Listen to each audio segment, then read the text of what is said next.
Welcome to the Cancel Corner, the place where we track all the things that the left has unnecessarily condemned. Dr. Seuss, My Pillow, Goya Beans, Land O'Lakes butter, Aunt Jemima syrup, Uncle Ben's rice, Eskimo pies, and Mr. Potato Head, among many others, have been banished to this corner. And now, the sports world is getting in on the canceling fun as well. They seem to have canceled patriotism all together. Today, I'm joined by the founder of Outkick and Fox Sports radio host, Clay Travis, to discuss. Clay, thank you for joining me in this magical corner. Yes. First of all, this is absolutely spectacular. Unfortunately, I think you're going to have to add some additional rows here, probably some additional bookshelves to We're going to need a lot of real estate, and period. I saw how quickly you read that. Yeah. I mean, you're going to, as you add on and add on, it's going to be a that's rap going to be the whole show. Yeah, exactly. Yes. So we're probably going to have to purchase a lot of real estate if we're serious about collecting these items, which I am not opposed to. But this week we're going to talk about just sort of the canceling of America is what it feels like. And when we really had to trace this sentiment, this anti-American sentiment, and when it became mainstream, you can't help but realize it kind of started with the sports industry and Colin Kaepernick. I think you're right. Right? In 2016, Colin Kaepernick took a knee. A lot of people forget Barack Obama was president of the United States at the time because people want to conflate it with Donald Trump. But in the preseason game, after he had lost his starting job to Blaine Gabbert, San Francisco 49ers, he decided not to stand for the national anthem. And from there, it became in vogue to do that. Trendy. And now it's almost braver to stand for the national anthem than it is to kneel. And you're right, because what I've always said is we need places in America where we're all united and you don't think about what might differentiate us, right? So if you're in a stadium or you're in an arena, I heard your opening. If your team wins or your team scores, you turn around and high five somebody. You don't think about their race, their ethnicity, their religion, their sexuality, any of these identity politics buzzwords. You think about the fact that you share a team. You cut across tribal differences, and it brings you all together. And I heard you talking about Michael Jordan and the way that you felt in 1998 when he hit the jumper against the Utah Jazz. For Utah fans out there, he definitely pushed off, by the way, before he hit the jumper, but he got away with it. But a good stat for you. In the most recent NBA Finals, they averaged a little over 7 million people watching each of the games. LeBron James's L.A. Lakers going up against the Miami Heat. When Jordan made that jumper, 37 million people were watching. Right. And some people say, well, people don't watch sports the same way. No. Since 1998, when Jordan made that jumper, the NFL's audience has gotten a lot bigger. The NBA's has gone from nearly 37 million people to 7 million people.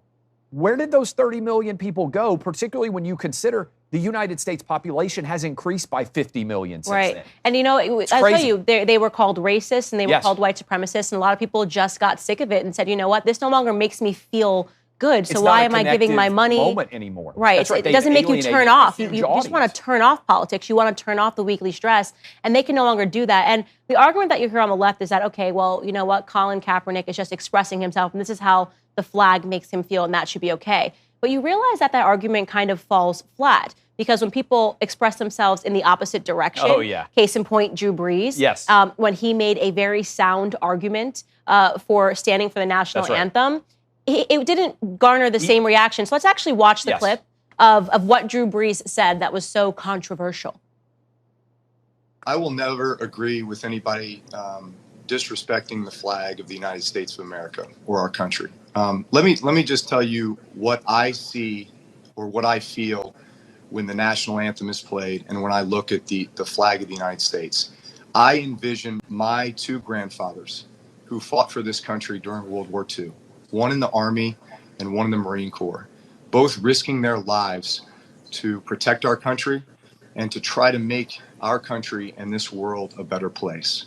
So every time I stand with my hand over my heart, looking at that flag and singing the national anthem, that's what I think about.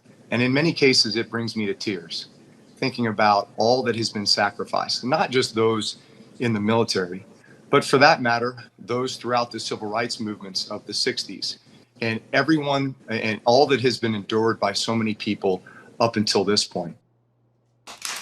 That's flawless for an athlete. Right. Let's just be honest. He's not a professional politician. He doesn't speak for a living. That is as flawless to me of an answer about why you stand for the national anthem as could be given. He got killed for it. Yeah, why did he get killed for this? This actually sounded like a uniting message. He brought up the civil rights movement. Right. He brought up his grandfather, said, this is what the flag means to me. And he was representative of how so many people in America feel, because don't forget, their sons come back home overseas under that flag in coffins. You know, when we have the military men that are going overseas and actually sacrificing their lives so that we can enjoy these games, right? And yet they said, no, this is not okay. He had teammates, Candace, who posted videos on social media crying because of what you just heard Drew Brees say. Oh, with friends like that, who needs enemies? That's what I'm saying. I mean, because his own teammates threw him under the bus. And you were talking, I think, so perceptively about Colin Kaepernick. The question that I've asked that I think is a fantastic one, and I think people will enjoy as well. If Colin Kaepernick had taken a knee while playing for the San Francisco 49ers to protest gay marriage being legal, they would have demanded that he not be able to play for the San Francisco 49ers anymore. So when people say they're supporting his First Amendment rights, that's not true. They are supporting First Amendment rights of someone saying something they agree with. That's right. Right? Because regardless of what you think, I don't care what you think about gay marriage or abortion or guns or any other hot button issue. If the national anthem is playing and you take a stand because you disagree with something about America during the anthem, then you are distracting from the reason why people are there, which is to celebrate the sport itself. And the reason the anthem plays, in my mind, is to make us all recognize and understand the perspective of how fortunate we all are to be able to show up and care so deeply about something that in the grand scheme of things doesn't really matter that much, right? Like, who wins a game? I want my team to win. When you play sports, you want your team to win. But at the end of the day, the freedoms that we all share is the reason why we get to care about things like this, frivolities. Yeah, and so the NFL was happy to have Colin Kaepernick have his freedom of speech. They were not happy for Drew Brees to have his freedom of speech. Think about how crazy that is. That's as flawless as you can be. He had to come back and he had to apologize. And let's actually watch his apology. I know there's not much that I can say that would make things any better right now, but I just want you to see in my eyes how sorry I am for the comments that I made yesterday. I know that it hurt many people, especially friends, teammates, former teammates, loved ones, people that I care and respect deeply. That was never my intention. I picture somebody like his PR agent just being like, read this script real quick. It looks like a hostage video. It is a hostage video. We are under hostage. We're all hostage by the way that people, particularly in sports. Right? Like, I'm one of the few people who actually was willing to come out and say, did you actually watch what he said? Right. I mean, we played it on my radio show. He said, this is really eloquent, right? We talk all the time about how we want athletes to meet the moment. Compare what Drew Brees said to what we consider to be oftentimes an incredibly elucidated and well-argued position. Yeah. A lot of times we're lying when we say that athletes have said something really brilliant. Most of the time it's, 8th or 9th grade level. Analysis. You'd get a C for it if you wrote it in a paper. And, it also sucks because you see him talking about the sacrifice. Yes. That his grandparents made. They fought Nazis, Candace. Not like people you call Nazis, actual Nazis. It would have been nice to see Drew Brees, fight the actual fascists in this country who don't want him to have freedom of speech. But he didn't do that, and that's okay. And I want to now arrive at what is the moral of the cancel today. The moral of the cancel today is that this is not about allowing people to be heard. What's going on in this country today is not about hearing different perspectives. It's about hearing one perspective. And that perspective is always about hating America. They're fostering an anti-American sentiment. If you like the American flag, if you believe that we should say the Pledge of Allegiance, if you like the national anthem, if you think that that's something that we should all be united around, they want you to feel that you should not have a platform and that you should not speak.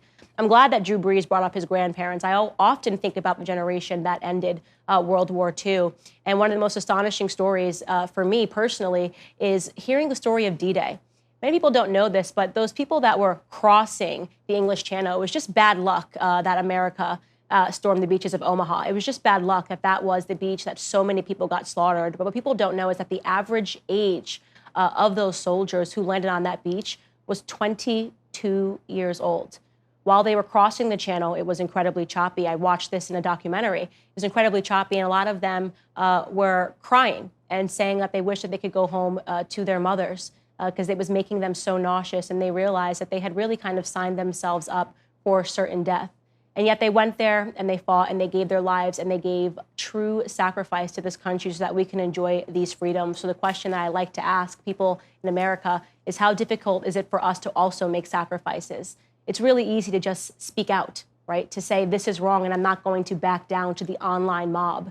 More of us should do that, because the fact that that is the toughest thing that we have to do, stand up to the mob on social media, I feel like we have gotten the easy side of this deal. That's the moral of the cancel. And Clay, I want to thank you for joining me today. Welcome to Nashville, by the way. I'm glad that you guys have moved here. I think you're going to like it. I appreciate you having me, and keep up the good fight. Thanks for joining me on this segment of Candance. If you like this video, subscribe to this YouTube channel and ring the bell to get notifications on new videos. To watch or listen to the full show, become a member at dailywire.com/subscribe and use code Candance for 25% off your new membership.